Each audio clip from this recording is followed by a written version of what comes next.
Sobrang trending at ang dami kong nare-receive na request na gawan ng review ang tablet na to, lalo na sa mga estudyante at young professionals. Dahil na din ito sa mababang presyo at maayos na specs. Ang tinutukoy ko ay ang Huawei MatePad 11.5.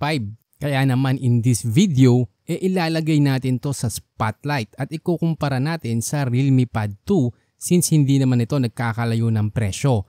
At susuruin nating mabuti ang display, processor, battery, charger at camera.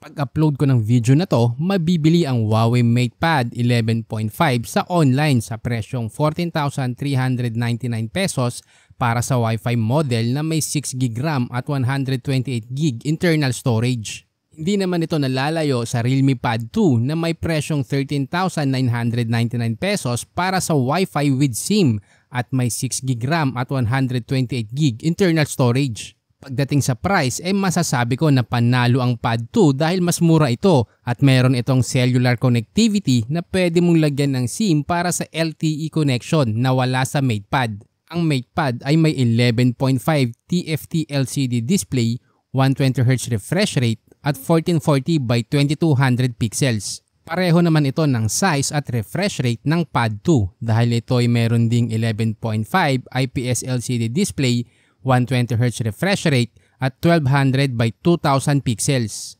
Pagdating sa screen, panalo pa din ng Realme Pad 2 dahil kahit na mas mataas ang pixel at PPI ng MatePad, gumagamit lang ito ng TFT LCD. Ang Pad 2 naman ay naka IPS LCD kaya mas mabilis ang response time nito, mas malinaw, mas maganda ang kulay at mas malawak ang viewing angles. Ang chipset ng MatePad ay gumagamit ng Snapdragon 7 Gen 1 na na-release noong 2022 at Helio G99 naman para sa Pad 2 na na-release din noong 2022.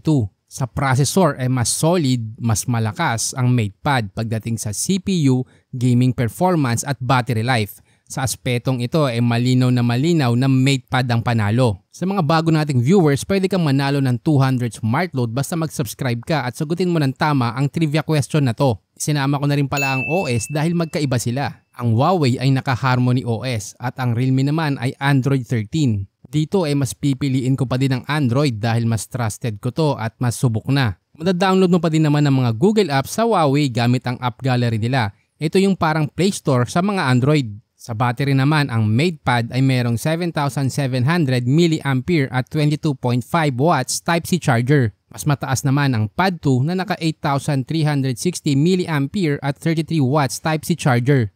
Pagdating sa battery at charger, walang duda na Pad 2 ang panalo. Pagdating sa camera, ang MatePad ay may 13 megapixel at 8 megapixel naman para sa Pad 2 at pareho naman silang naka 8 megapixel para sa selfie shooter. Overall, mas pipiliin ko yung Realme Pad 2 dahil mas madami tong lamang kung price at specs ang pag-uusapan gaya ng SIM slot, malino na display, subok yung OS dahil Android, mas mataas ang battery at charger.